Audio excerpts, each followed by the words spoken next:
بسم اللہ الرحمن الرحیم۔ السلام علیکم۔ جہاں ریسرچر میں یوکے صاحب کی خدمت میں حاضر ہیں۔ میں تقریباً 2-2.5 سالوں سے اردو میں پشتو میں آپ کے ساتھ جو انفارمیشن شیئر کروا رہا ہوں، peer review journal, government website سے، پرائمری سورسز سے، medical legal experts, current affair کے ہسٹوریکل کانٹیکٹ سے لے کے کرنٹ ابھی تک جو آپ کے ساتھ شیئر کروا رہا ہوں، کیوں کہ ہماری نالج لوکل لیول سے گلوبل لیول پہ آ جائے اور ہم So it can't be right for the state to take a life in revenge.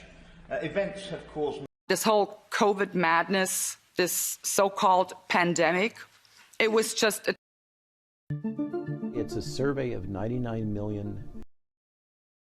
Ivermectin, which is one of many drugs we used to treat acute COVID-19. There were dozens and dozens of randomized trials, observational studies that showed, number one, it's extraordinarily safe. It's safer than mRNA is not going away. Moderna's CEO has permanent global plans. Hello everybody, this is Dr. Mohammed Adil from United Kingdom. ہم اگر یہ current crisis کو سمجھے جو ہمارے ملک میں گزرا اور ان دا نیشنل انٹرسٹ آف پاکستان، ہمیں ملٹی فیسٹڈ اپروچ لینا اور ایک کولیکٹیو ایفرٹ کی ضرورت ہے۔ انفرادی طور پر ایک بندہ کچھ نہیں کر سکتا، لیکن ہمارا کولیکٹیو ایفرٹ میں جو ہمیں دین بھی بتا رہا ہے کہ ہمیں ایک کولیکٹیو ایفرٹ لے کر آگے جانا چاہیے within the parameter of Islam. تو یہ ہمارے سب کی ذمہ داری ہے۔ میں ابھی تک جو انفارمیشن آپ کے ساتھ میڈیکل ایکسپرٹس کے، لیگل ایکسپرٹس کے، جو پینڈیمک میں گزرا 2-2.5 سال گزر گئے، پینڈیمک کی پالیسیز آپ کے ساتھ ڈسکس کیے، وہاں سے جو انٹرنیشنل ٹریٹی بن رہی ہے اور اس کو 194 کنٹریز میں امپلیمنٹ کرنے کی کوشش کی جائے گی، وہ WHO، WF اور UN، back by the UN۔ اور ہم کہاں کھڑے ہیں، ہمیں کیا کرنا چاہیے؟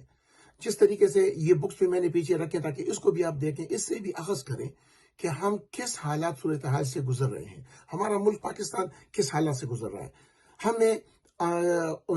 ہم سوشل میڈیا پر بھی اپنے موقف پیش کرتے ہیں، ٹویٹر سپیسز پر بھی جاتے ہیں، فیس بک، انسٹاگرام، ہر جگہ، لیکن تھیوری تو بہت زیادہ ہے۔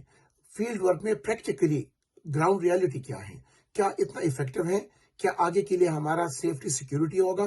ہم جس پولیٹیکل کرائسس سے، سوشل اکنامک کرائسس سے گزر رہے ہیں، اس کے لیے ہمیں کیا مطلب فردر فریم ورک اختیار کرنا ہوگا جس میں ہمارے جنریشن اور آنے والی جنریشن کی سیفٹی ہو سکے۔ تو یہ مجھے کچھ سوالات اور کچھ ایسے انفارمیشن آئے تھے، کیونکہ کچھ دنوں